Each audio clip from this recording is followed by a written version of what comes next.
Video game adaptations? Yeah, they kinda suck. Of course, you have a few hidden gems here and there, such as Pokemon or the Sonic the Hedgehog OVA, but most of the time, they tend to deviate so far from the original source material that they end up not even resembling the game they were based on at all. Now, there are a lot of video game adaptations out there. Most of them are terrible, but you can usually go, oh yeah, I can see why they chose to adapt that. But then you have the other side of the coin. The adaptations that make you go, wait, really? This exists? One of those shows for me is the early 2000s anime Kirby Right Back at Ya. Right back at ya! Yeah! Now, let me stress how crazy it is that this got a full anime adaptation before something like Zelda did. I'm not saying Kirby was the worst choice for an anime adaptation, it's just kinda odd that something like Kirby got this kind of treatment while all Mario got was this. Check your rearview mirror, Mario! Handsome devil, ain't I? Now, whether the existence of this show makes sense or not doesn't really matter in the end, kinda like my own existence. All that really matters is how good this adaptation actually is. It's kind of amazing how well they were able to adapt something like Kirby into a 100 episode anime. Especially considering that the games don't really have much to offer in terms of plot. Actually, the Kirby— shut up. But if you do take the time to really look into what went into the production of this show, it should really be no surprise that it turned out as well as it did. For starters, the series was produced by Warp Star Inc., which was a company formed by HAL Laboratory and Nintendo for the sole purpose of creating this anime. Satoru Iwata, Masahiro Sakurai, and plenty of other big names at Nintendo all played a huge role in the production of this series, with Sakurai even sitting in for most of the recording sessions for the Japanese dub. This is it! Y'all gotta read the scripts and match the lips! Now, while the Japanese dub of this series was handled with extensive care from the higher-ups at Nintendo, the same can't really be said for the English dub. Instead of Nintendo themselves handling the English version, the job was instead given to everyone's favorite anime slaughtering company, 4Kids Entertainment, who were also responsible for other legendary dubs such as Sonic X or One Piece. Like most people, the 4Kids dub is the version I'm most familiar with, and it's the version we'll mostly be focusing on for this video. So why don't we take a look at the first episode to see what this series is all about. The show opens up on a nice and peaceful night in Dreamland. Everyone is sound asleep, except, you know, the giant octopus straight up killing sheep, but besides that, everything's pretty chill. So, already, the show is setting a vibe that... Wait, what? What the fuck is this? He's the star of the show? What? Welcome to what is probably the most recognizable part of the show, the Groovy as Heck theme song. This opening is absolutely amazing. It's such a contrast to what you would expect from a Kirby anime, and it especially contrasts with the original Japanese opening.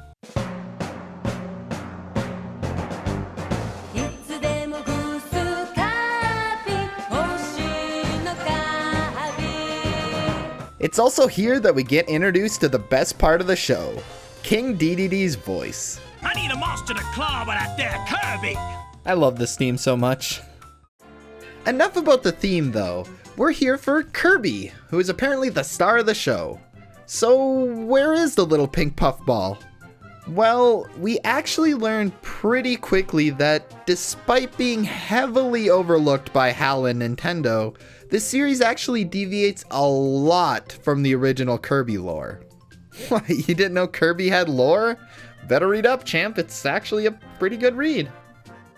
In this series, Kirby isn't a native resident to Dreamland, but actually a star warrior that has been asleep in space for years, waiting for the day that he'll become a big ol' Star Warrior and be able to protect the universe from the evil Nightmare Enterprise. Or NME for short. Get it?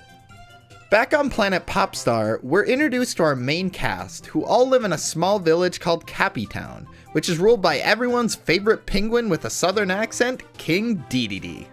I wanna make you mine. Oh yeah, baby. How's about we get hitched, honey?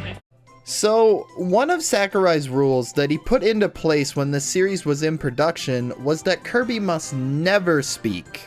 So, to help Kirby actually communicate with the world around him, we have our two main characters, brother and sister, Tiff and Tuff.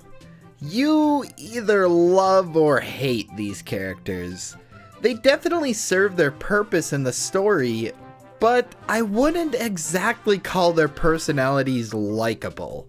Especially Tiff, she's so rude to Kirby, always telling him just to suck it up whenever something goes wrong.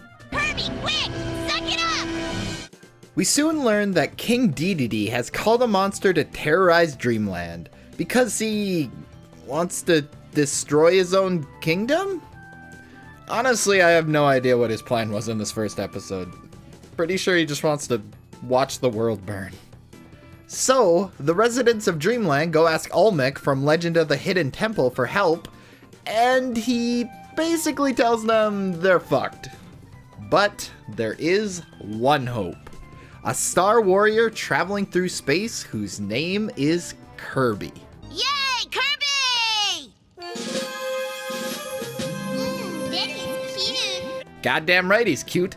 Look who it conveniently is. It's gotta be impossible, but your name wouldn't happen to be Kirby. Kirby!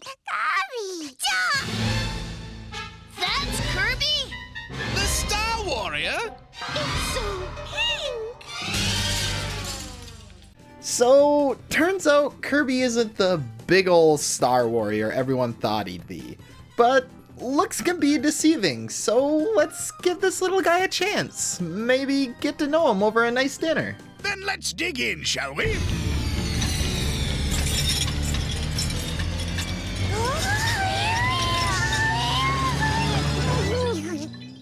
God damn it, Kirby. So, after that little fiasco, King Dedede sends out his guards to go hunt down Kirby. And it's here that we get introduced to another familiar face, Meta Knight. Meta Knight is exactly what you'd expect in this series. He's an edgy, too cool for school swordsman that apparently picked up a Spanish accent. It is true. So, long story short, the giant octopus monster returns. We find out through Meta Knight that the Warp Star is the source of Kirby's power. Kirby defeats the monster, and that's basically the whole first episode. And well, the whole series for that matter. You see, Kirby Right Back at Ya is a monster of the week kind of show. Yes, there is kind of an overarching plot, but for the most part, each episode more or less plays out in the same way. King Dedede orders a monster to clobber Kirby, said monster attempts to clobber, Kirby defeats monster, and roll credits. There is some variation here and there with each episode, but that's more or less what you can expect from this series. Now, at face value, this show probably doesn't sound like it's worth much of your time. I mean, if they're just following the same basic formula episode after episode, then why the heck would I stick around and keep watching? Well, like the Kirby games, this show takes on a format that is easily digestible and accessible for anyone to watch. Just like how anyone can pick up any Kirby game and have a fun time, anyone can pick up an episode of the series and enjoy themselves, regardless of their prior experience with the Kirby series. With that being said, Kirby fans are definitely gonna get the most out of this series. This really is any Kirby fan's dream show, with plenty of references to the games, and if you're watching the Japanese dub, they even use actual music from the Kirby series. This, without a doubt, feels like something straight out of the Kirby universe. And that's especially true for the star of the show himself, Kirby. They absolutely nailed Kirby's character in this series. But unfortunately, not everything about this series can be as great as Kirby. Since it was 4Kids handling the localization for this series, of course there had to be plenty of pointless and strange changes made to the English version. You've got the typical changes you'd expect from a 4Kids dub, like removing a scene where Kirby mixes alcoholic drinks, or removing a scene where Kirby uses an actual gun. But then there's the bigger changes, like with the soundtrack. You see, 4Kids would never license the soundtracks for shows they brought over to the West. I mean, music licenses are expensive, right? So instead, they would opt to create their own original soundtracks for all their shows, with Kirby Right Back at Ya being no exception to this. The 4Kids soundtrack itself isn't terrible by any means, it's just not Kirby music. It's way too overly dramatic and rarely fits the mood of certain scenes. The Japanese soundtrack, on the other hand, really does an amazing job of replicating the soundtrack from the games. And like I said before, sometimes utilizes remixes from the games themselves. 4Kids also decided to change the order that some episodes aired in. For example, they moved the New Year's episode so that it aired closer to New Year's Eve in America, which is all fine and good, but then they decided to move some of the finale episodes to the middle of the series. They did this to promote the then upcoming Kirby game, Kirby Air Ride. But all this just ends up creating so many plot holes. I mean, part of the ending of the series is now the middle of the series. Who thought this was a good idea? Also, for some reason, they completely skipped an episode that taught kids the importance of brushing their teeth, but still allowed episodes like this to air.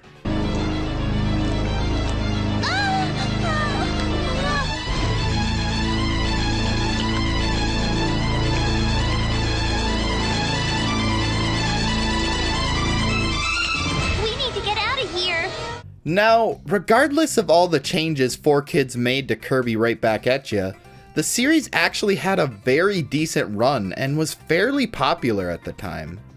The series would conclude after 100 episodes, with a 5-part finale where Kirby finally puts a stop to Nightmare Enterprises' evil plans and brings peace to the galaxy. Now, this actually wouldn't be the last time we'd see Kirby Right Back at Ya, because on January 14th of 2012, the series would see a return on the Nintendo eShop in the form of an 8-minute special episode. This episode was animated completely in 3D and was simply called Kirby 3D in the West. Now, what's really cool about this episode is that besides a few exceptions, this short actually saw most of the original 4Kids cast return to reprise their roles. This special even featured a brand new copy ability called Kabuki Kirby, where Kirby turns into an actual realistic Kabuki warrior. Huh. Now, believe it or not, a lot of staples in modern Kirby games actually got their start here. Meta Knight's iconic sword Galaxia, which has been featured in every Kirby game since the anime, originally got its start here. Water Kirby was also first featured in the anime, and plenty of original characters from the anime have gotten cameos in a variety of Kirby games, such as the NME Salesman and Escargoon. Overall though, Kirby Right Back at Ya is an absolutely amazing adaptation of the Kirby franchise. Whether you want to get the full experience with the Japanese dub, or laugh at some cheesy one-liners with the 4Kids dub, there really is something here for everyone. If you're a longtime Kirby fan and haven't seen this series yet, well, I don't blame you. Ever since 4Kids filed for bankruptcy, all the episodes have been taken off of all official streaming sites. So, unless you're fine with watching low-quality uploads of the episodes on YouTube, there really isn't an easy way to enjoy this series in its original quality. Which is a shame because this really is one of the better video game adaptations out there. With 4Kids being out of the picture and the rights to the show belonging to HAL and Nintendo, they could easily upload the series to something like Hulu or Netflix, but they just haven't. Who knows, maybe in a few years we'll see the series get a re-release in some way. The 3D short is still available on the eShop, and 3 episodes were also included with Kirby's Dream Collection, so Nintendo definitely hasn't forgotten about the series. But how do you feel about Kirby Right Back at Ya? Do you feel like it's a good adaptation? Do you prefer the English or Japanese dub of the series? Be sure to let me know in the comments, and don't forget to leave a like on the video if you enjoyed it. Also, if you're in the mood for more Kirby, why not check out my last video I did? It's a Kirby video, so chances are if you're watching this video, you're a Kirby fan, so why not check out that video too? But yeah, thanks for watching, and I'll see you guys next time.